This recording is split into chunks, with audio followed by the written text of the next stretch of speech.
There's a person in your life, maybe it's even you, who no matter what's happening, no matter how much pain they're carrying, will look you in the eyes and say, "I'm fine."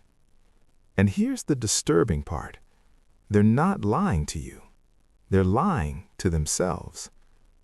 Psychologists call it emotional masking, and it doesn't start in adulthood. It starts in childhood, the moment a child learned that showing emotion was dangerous. Maybe they cried and nobody came. Maybe they were angry and got punished for it. Maybe they were sad and someone said, "Stop being so sensitive." So the brain did what it always does. It adapted. It built a wall, a perfect, polished, unbreakable wall.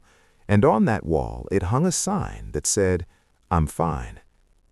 Now, here's where it gets psychologically fascinating. People who always say "I'm fine" aren't weak. They're actually the opposite.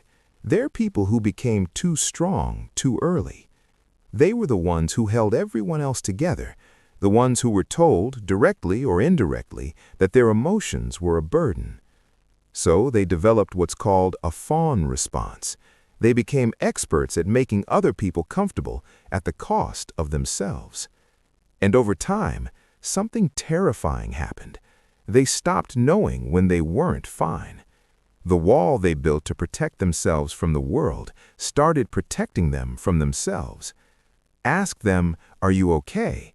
And they'll say yes, not because they're hiding something, but because they genuinely can't feel it anymore.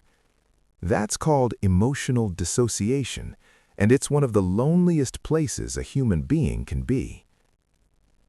But here's what the science actually shows.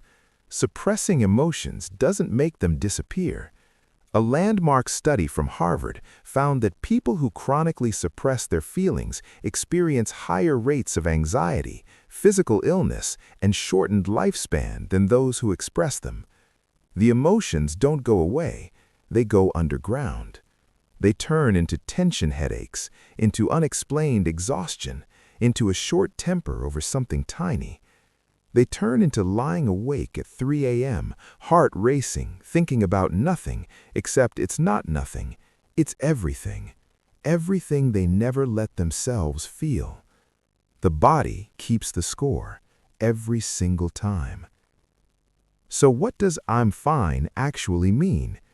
Psychologists say it can mean dozens of things. I don't trust you enough yet. I don't want to be a burden. I'm scared that if I start crying, I won't stop. I don't even know what I'm feeling. Please ask me again. That last one is the most heartbreaking. Because behind every person who says "I'm fine" is almost always someone who is quietly hoping, desperately hoping, that someone will look a little closer, stay a little longer, ask one more time. They don't want to be saved. They just want to be seen. So what do you do when someone you love says "I'm fine" and you know they're not? Don't push. Don't interrogate. Just say 4 words.